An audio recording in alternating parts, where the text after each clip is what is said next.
अब चलते हैं कर्नाटक, जहां रेवड़ी कल्चर की राजनीति विकास पर भारी पड़ने लगी। प्रधानमंत्री नरेंद्र मोदी भी इस ओर कई बार इशारा कर चुके हैं। आगे पूरी खबर बताएंगे, लेकिन पहले आप बेंगलुरु का एक वीडियो देखिए।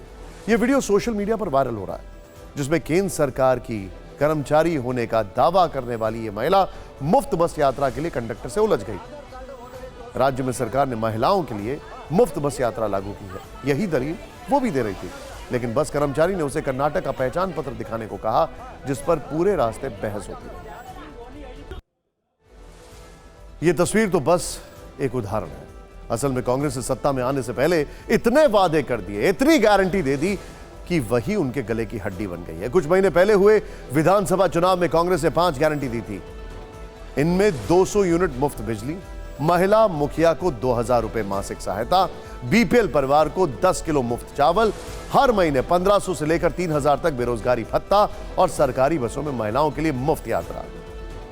इन गारंटियों को लागू करने के लिए हर साल सरकारी खजाने पर करीब 50,000 करोड़ रुपए का भार पड़ेगा। अब कर्नाटक सरकार इन गारंटियों को लागू करने में लगी है, तो दूसरी तरफ सरकार के विधायक फंड के लिए बेचैन है। अपनी ही सरकार पर आरोप लगा रहे हैं कि वो विकास के काम के लिए पैसे नहीं दे रही है। 1 दर्जन से ज्यादा कांग्रेस विधायक ने कर्नाटक के मुख्यमंत्री सिद्धरामैया को चिट्ठी लिखी। शिकायत की गई कि उनके जिलों के प्रभारी मंत्री विकास योजना के लिए पैसे जारी नहीं कर रहे हैं। यहां तक कि उनकी डिमांड पर कोई जवाब भी नहीं है। खुद डिप्टी सीएम डीके शिव कुमार ने कहा कि उनकी प्रायोरिटी गारंटी पूरी करने की है, इसीलिए विकास योजनाओं से समझौता करना पड़ेगा। So we have implemented the 5 guarantees. We have said that all of them should see that the guarantees will be implemented and see that it reaches every household, and there should be a celebration of the program which has been reached to them, and we have communicated to them. We have said them this year you may find difficult for the new grants, which is already budget has been already been closed. Now we have implemented the guarantee.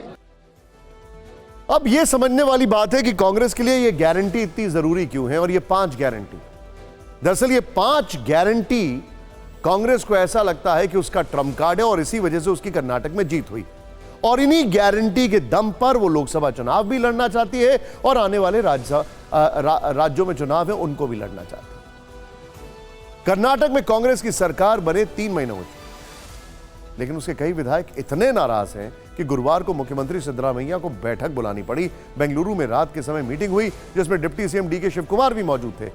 विधायकों को भी बुलाया गया।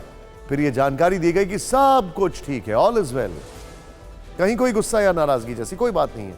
यह सब उस चिट्ठी के बाद हुआ जो सीएम को लिखी गई थी।